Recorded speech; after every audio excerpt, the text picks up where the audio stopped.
मातिछंती बाली mafia. बिना mining plan रे हेउछि राति तमाम बाली उत्तोलन। नकली वाइफर रे चालुछि परिवहन। बेआईन बाली चालान करी मालेमाल हेउछंती माफिया। किए साजिछि बाली माफिया सुरक्षा कवच। कोटी कोटी टंकार राजस्व हराउछंती सरकार। चांदा नहीं चुप रहुछंती राजस्व विभाग और खनि विभाग अधिकारी। जाजपुर जिला व्यासनगर तहसील अधीन मुकुंदपुर बाली खादानरु बेआईन बाली चोरी बंद हेबार ना धरुनी।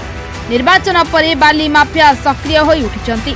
बीजेडी सरकार थिबा बेले वर्षकु जेउ परिमाण रे बाली लूट हेउतिला मात्र 3 मास बीजेपी पावर को आसिबा परे तार 10 गुणा बाली लूट हेउथिबा लोके अभियोग करुछंती। मुकुंदपुर बाली घाटरू प्रतिदिन माफिया मेसिन लगाई शह शह ट्रिप बाली चालान करी मालेमाल होउछंती। सरकार कोटी कोटी टंकार राजस्व हराउथिबा बेले व्यासनगर तहसील ठारू आरंभ करी जाजपुर खनि उपनिर्देशकंक जाए समस्ते मासिक मोटा अंकर चांदा नहीं चुप रहुछंती। नदी गर्भर जल यातायात पथरे बंध पकाई बाली उत्तोलन करुथिबारु सामान्य बन्या आसिले निकटस्थ ग्राम गुड़िकु बन्या जल पशुथिबा अभियोग हेउछि। प्रतिदिन भारी जान चलाचल करबा द्वारा ग्रामर रास्ता घाट गुड़िक विपर्यस्त होइछि। एने स्थानीय जनसाधारण अनेक प्रकार असुविधार सम्मुखीन होइछंती।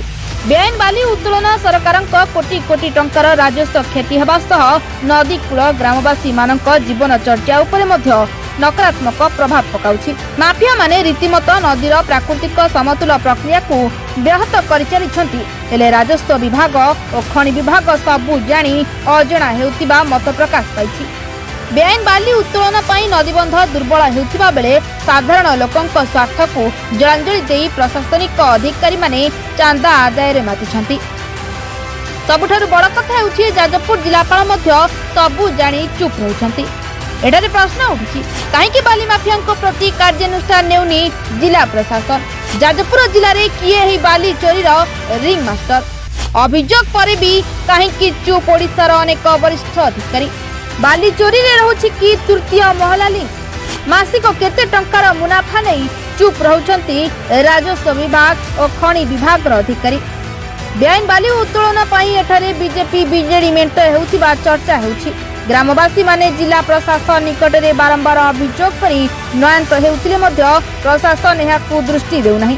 शेषरे बीजेपी को भोट देई हरड़ घणा रे पड़िथिबा लोके कहिबा आरंभ कलेनी।